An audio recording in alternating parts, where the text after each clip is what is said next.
2025年8月起，港鐵商場連同協青社蒲吧舉辦社區唱唱活動，公開招募青年樂隊組合，旨在為年輕人提供一個平台，發掘其音樂潛力。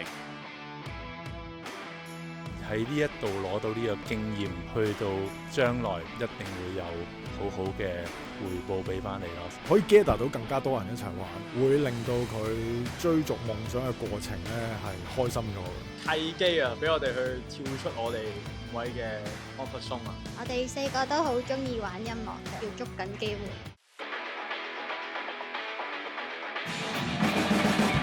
最大嘅收穫係喺我哋平時同羅賓老師上堂嘅時候，佢教咗一啲我哋腦海中本身冇嘅 idea 俾我哋。港鐵商場搞呢個社區唱唱活動啦，令普羅大眾認識到更加多香港新世代嘅音樂，揾到屬於我哋自己嘅嘢，亦都揾到大家中意嘅嘢咯。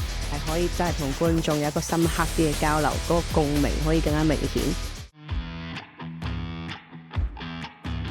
希望我哋可以跳出我哋本身4面牆嘅嗰間房啦，可以睇到一片新嘅天空啦。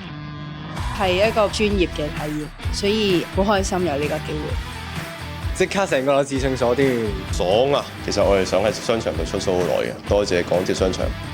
你6隊新世代嘅樂隊朋友，熱血汗水啦，同埋熱情嘅演出啦。得一個目標嘅啫，即係諗住 enjoy 呢個舞台。我覺得佢哋成長咗唔少嘅，感覺到佢哋好真係想喺音樂嗰度呢個路上面行得遠啲嘅，佢慢慢開始有咗壓台感就好啦。